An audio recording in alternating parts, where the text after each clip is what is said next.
It's a very good evening and welcome to Network. My name is Phumelele Zondi.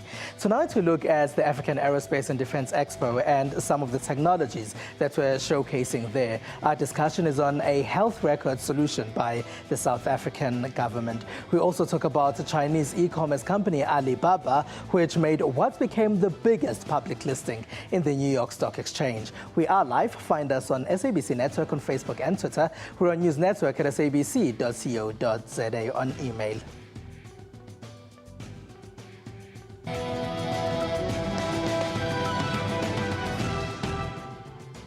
A new study by Effective Measure says there's almost an even split of internet usage between men and women. Different research by Worldwide Works reveals that many who go on the net in South Africa love video streaming sites YouTube. Photo sharing sites, social media network Instagram has also grown significantly in the country. South Africa's Mixit is seeing a huge drop.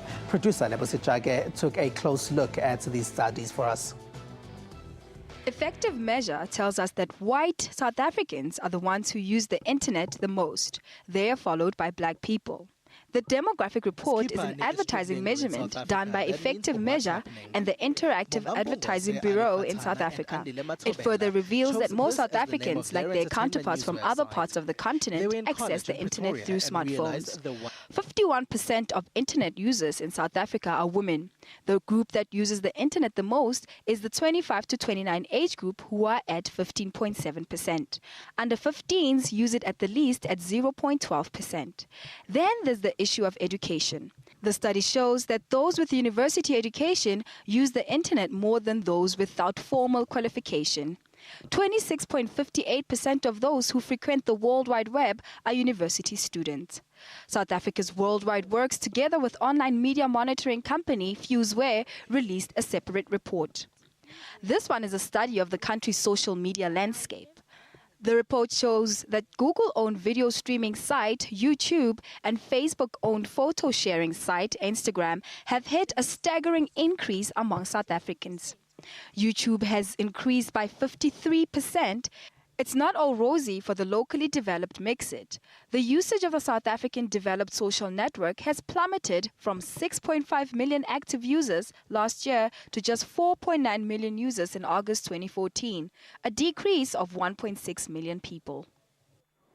Social Media Week Johannesburg is starting tomorrow. We caught up with organizer Sherry Bitting to find out a bit more about this event. Throughout that week, we'll be hosting a series of panels, fireside chats, film screenings, various conversations around how social media and technology is impacting society, business, culture, how we live. It's just sort of a combination of multiple things around the city. Earlier in the week, popular social media platform Mixit and the Department of Basic Education launched a national e-learning application called Ukufunda. The virtual school app is now available to all learners for download in an attempt to raise education standards in the country. The developer of the app, Ndlovu, noticed the need for such a project when he himself struggled to access learning materials in rural KwaZulu-Natal. Here's his story. Ndlovu is the developer of the Ukufunda application, a virtual school that puts e-learning into the hands of learners, teachers and parents. Every day I would walk 1 hour to get to my school. On the way, I would often dream of inventing things. I'm so proud to be back at Togo High and for the opportunity to share Ukufunda with my teachers, the principal and learners. Ukufunda is an innovation in the South African education system that aims to address inequalities in the school system and raise education standards. Because the virtual school is mobile, it means that learning is extended beyond the classroom and can take place anywhere and at any time. It is also available on over 8,000 different mobile devices and tablets, even on the simplest of mobile phones. If we wanted extra lessons, we had to stay for evening classes. This would mean that I would be at school until 10 p.m. and then take 1 hour walk home in the dark. It was dangerous to walk alone at night, but I risked it all to get an education. Ukufunda also helps empower teachers. The app is great. It will help us a lot as teachers because we'll be able to communicate with other teachers, and it will also help learners to communicate. Ukufunda is now available on Mixit for download and is low cost. It is hoped the tool will assist every learner, particularly those in areas lacking sufficient educational resources. My dream is that, despite the hardships and lack of services and resources like electricity, more youngsters from Togo will reach for stars like I did and become engineers, doctors, and programmers. And Ukufunda will enable this.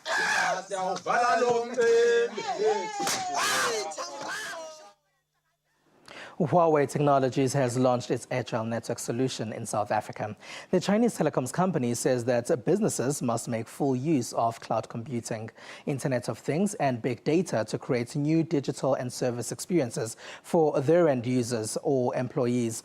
Huawei says this solution will help businesses in the country build multiple high-profile solutions. These include intelligent transport, wireless cities, and smart shopping malls.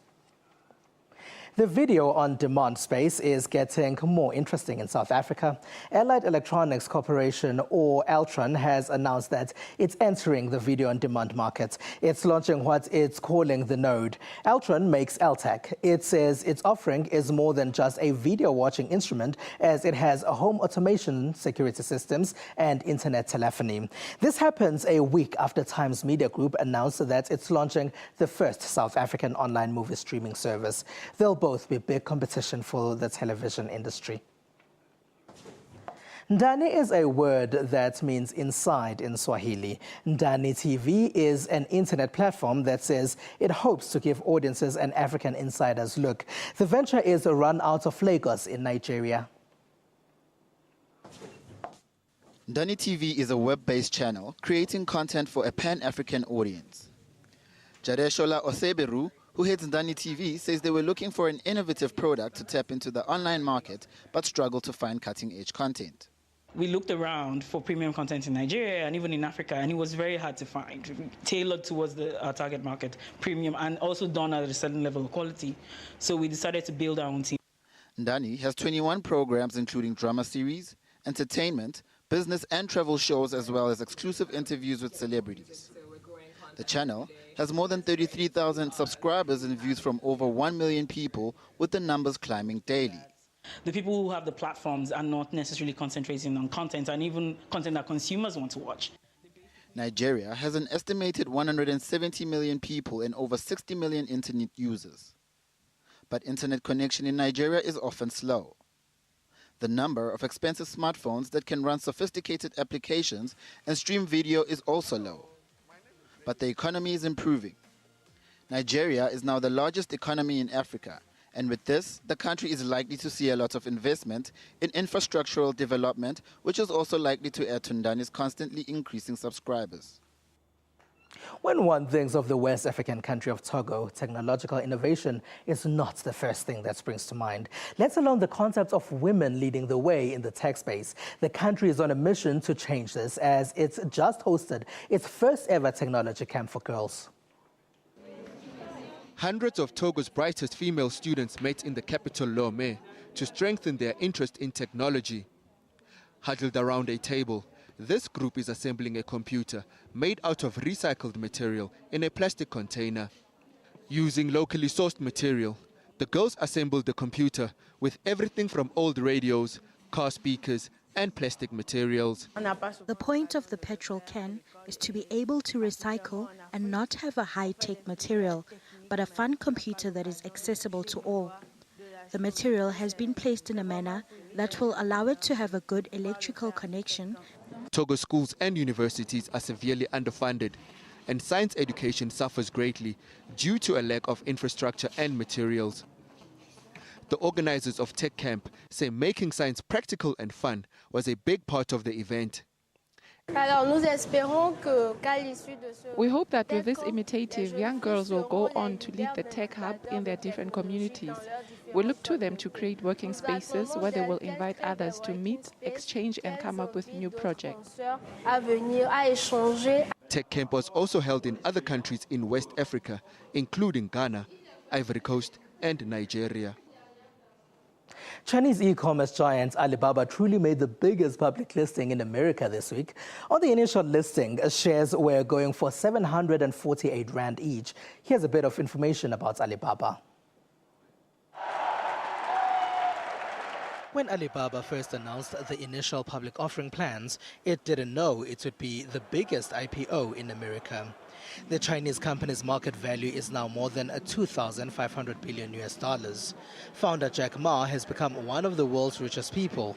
The 49-year-old former English teacher started the online shopping company in his apartment. On Friday, Jack Ma sold nearly 11 billion rands worth of stock.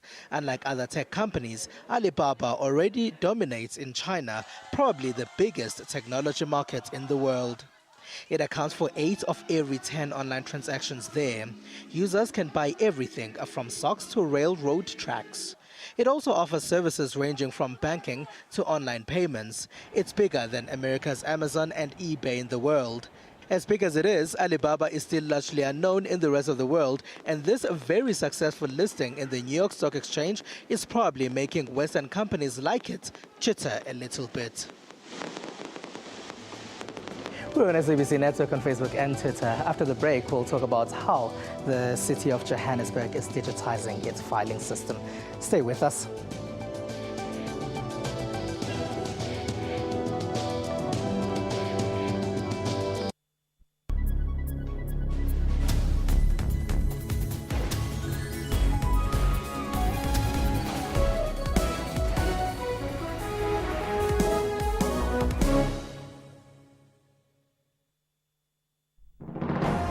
Zoom into Africa.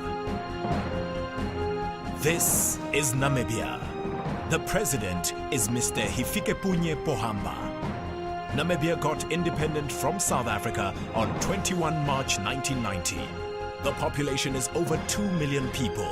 One of the major languages spoken is Afrikaans. Monetary unit is the Namibian dollar.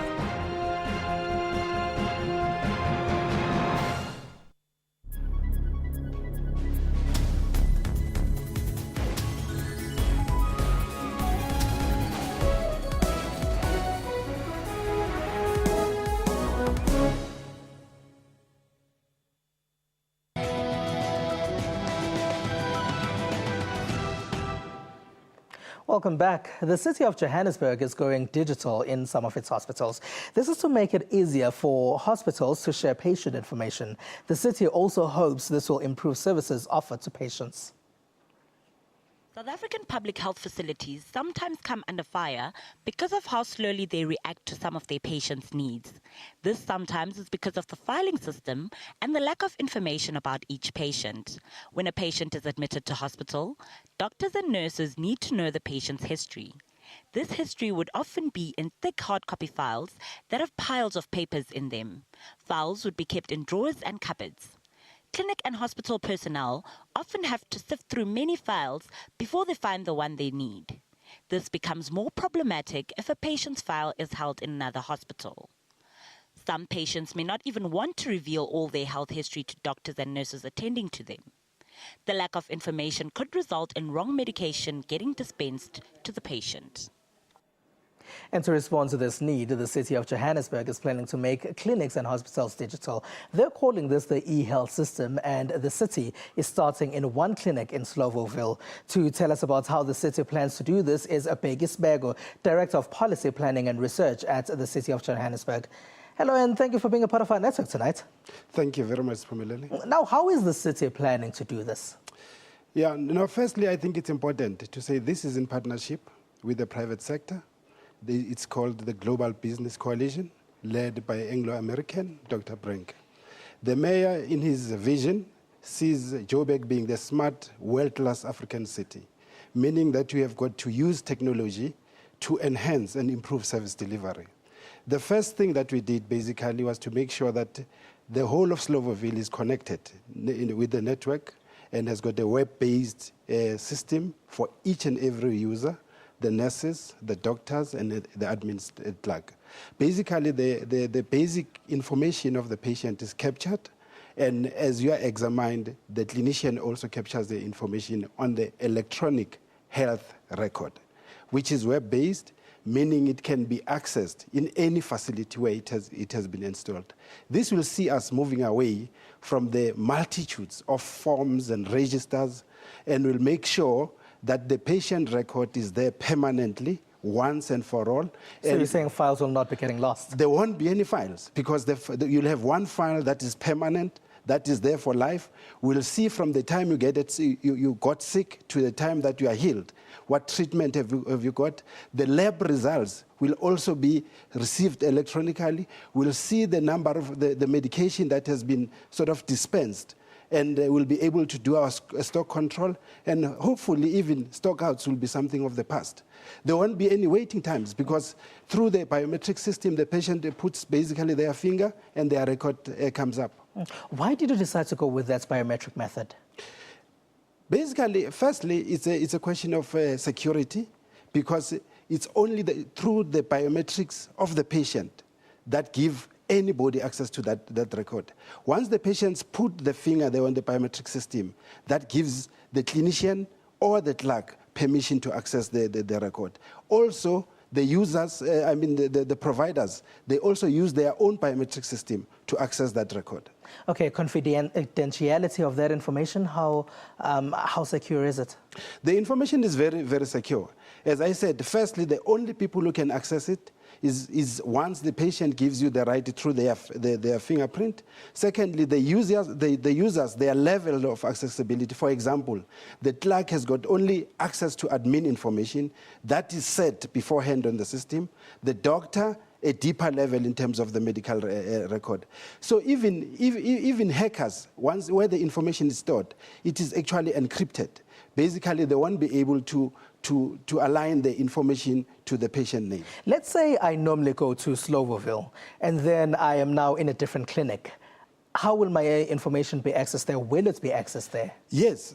Once the system is actually implemented in all the clinics, wherever you go, once you put your finger, they'll be able to see that Spumelelo was at Slovoville, Spumelelo was given this type of medication, yes. He did this particular test. So the issue of people shopping around for medication or going from one facility to another for treatment, the issue of double counting. So information is there and any clinic can access. But also of quality. All right, thank you very much. Peggy Sbego, Director of Policy Planning and Research at the City of Johannesburg. Thank you very much for being a part of our network tonight, sir. Thank you very much, Spumelelo. All right, now this Heritage Month will continue to celebrate African technology innovations. This week we have Duluntulu. It's a streaming service that allows you to watch live TV on your mobile. What you can get from Duluntulu is an app that you download onto your smartphone, and you can watch TV on your phone. How the technology works is we stream content at low kilobits per second, and that allows it to stream in areas where there's edge, and in areas like rural areas where the network connectivity isn't as great as in most towns. Also, to bridge the gap of the cost of data. As you know, data is very expensive. So by streaming it at low kilobits per second, people are able to view it at low cost. We've got Good For You, which is a comedy channel. We have Africa For You. That is a channel with short content clips of content created by Africans for Africans. So you have a lot of African dances, cultures, singing. Then we have Spark For You. It's very similar to National Geographic. Let's take a short break, and when we return, we'll discuss defense technologies. We're on News Network at sabc.co.za on email.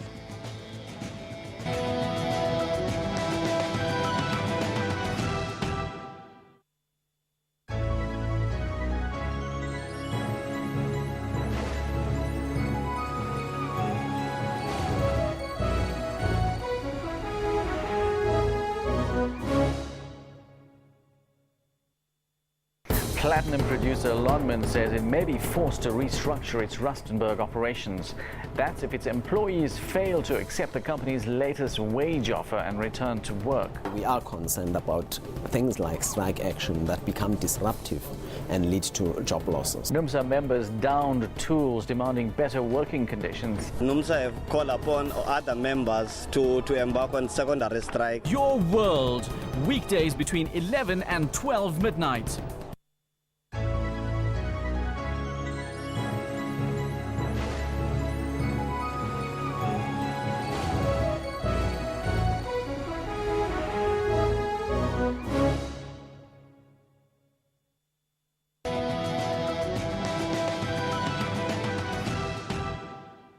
SABC Network on Facebook and Twitter, welcome back. Now, tomorrow is World Rhino Day. Reports show that more than 730 rhinos have been poached this year.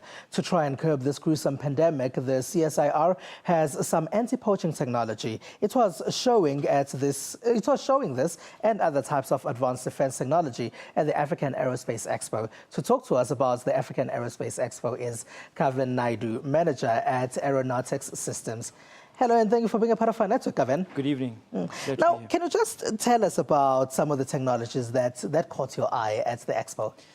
Well, the Expo is quite an extensive exhibition with more than 300 exhibitors from all around the world, exhibiting the latest defense and aerospace technologies, approximately 120 international delegations, users from around the world, and locally especially.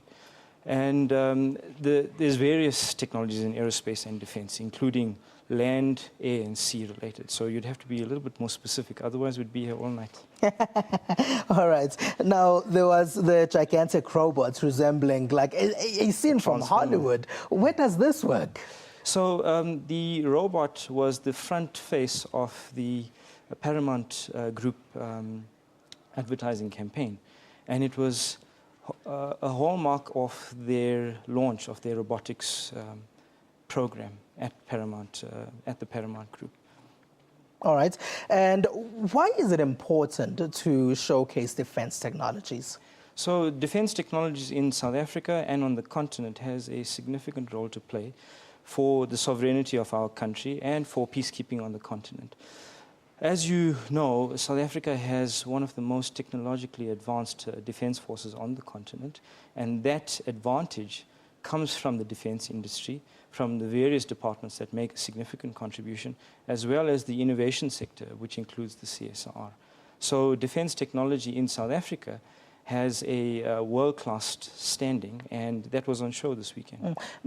But there was also some rhino poaching or anti-rhino poaching technology. Is that part of defense as well? Yes.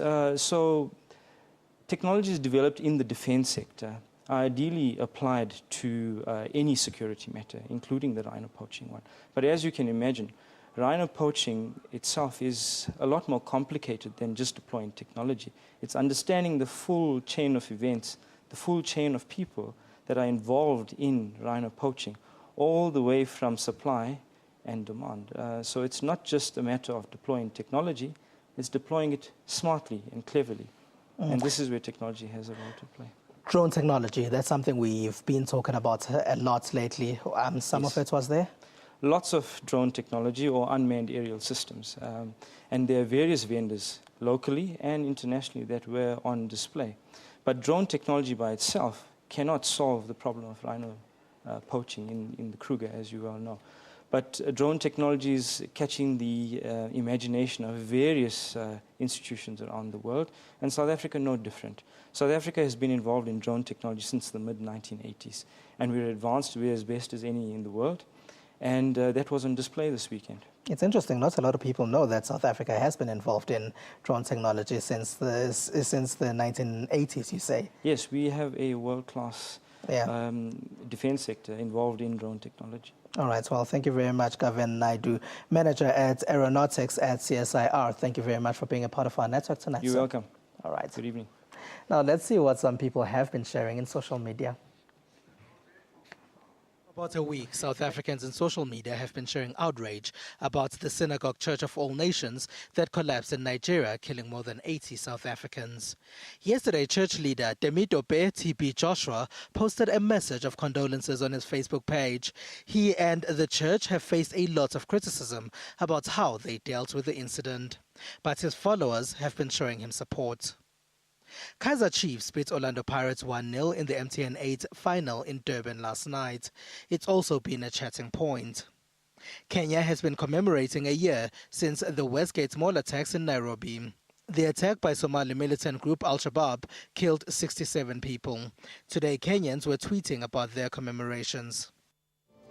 And that's all we have for you on Network tonight. Thank you very much for being a part of our network. We'll leave you with a video of a group of Ugandan children who call themselves Ghetto Kids. They're dancing to a song by local musician Eddie Kenzo. This video has received over 1 million views on Eddie Kenzo's YouTube channel. Go there to find it. Find us on SABC Network on Facebook and Twitter. It's newsnetwork@sabc.co.za on email. From Ms. Phumelele Zondi and the rest of the team, have a good one and have a fantastic Heritage Day.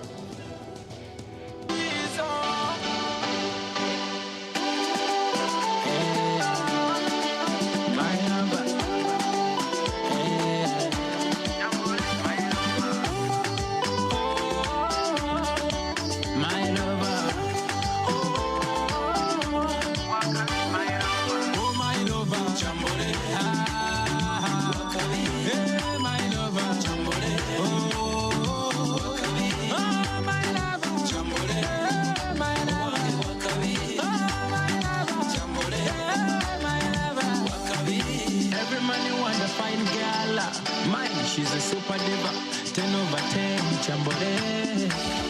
Super mama, hilarious, brilliant, incredible. Mama so beautiful, oh my lover, chambole. Yeah, my lover, chambole. Sense of style, chambole. She's a fashion queen. Then when she moves, that's the welcome.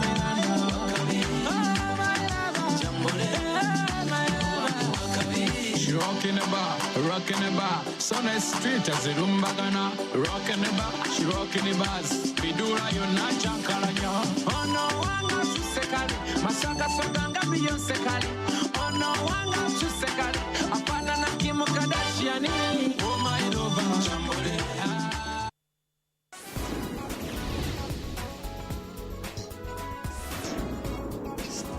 You can't have a gut feeling about other people's gut feeling. Ngaba has continued the tradition of passing stories onto the next generation using a platform that offers stories to a far more greater audience.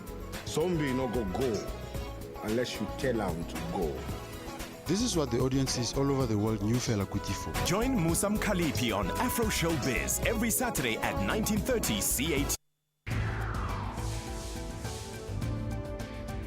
Do you think that the media has then fully unpacked of what these strikes could possibly do to the economy if it's going to that extent of a recession? It doesn't mean that when we solve the mining strike that suddenly the GDP is going to go and increase and we're all going to go and have an economic Very boom. true, So yes. we've got to go and look at that fact as well. Obviously, the media, can't touch on absolutely everything. Mm-hmm. It is a very complicated situation. Watch Media Monitor with me, Alicia Jali, Sundays at 9 a.m. only on the SABC News channel. Murder-accused Oscar Pistorius could face at least 30 days in psychiatric evaluation. Mr. Pistorius has a long history of generalized anxiety disorder that appears to have been increasing with time. The state can ask for such an evaluation, according to Section 78A of the Criminal Procedures Act. It is likely to have commenced at the age of 11 months when he was hospitalized and underwent bilateral below-knee amputation. So you agree with me if I say that he foresaw the possibility that he might have to shoot when he armed himself and approached danger. Yes. Make sure you don't miss Your World, weekdays between 11 and 12 midnight. I once saw a flower blossom through 27 prison bars of yesterday's unjust flames. I felt an old woman's anticipation for the country's first open elections. And I heard the loud celebrations of that flower's historic inauguration. I was there when Unity sang of how the Springbok never held anything back, and we saw a first-time band of 11 men, Shibobo possibility throughout the land. At the foot of Africa, time remembers how truth can reconcile a people. We carved our name into space, and on the world stage, our art stood united. When we blow that vuvuzela, the whole world goes into a trance. And even in that tearful hour of the flower's separation, we are a people who see the music and hear.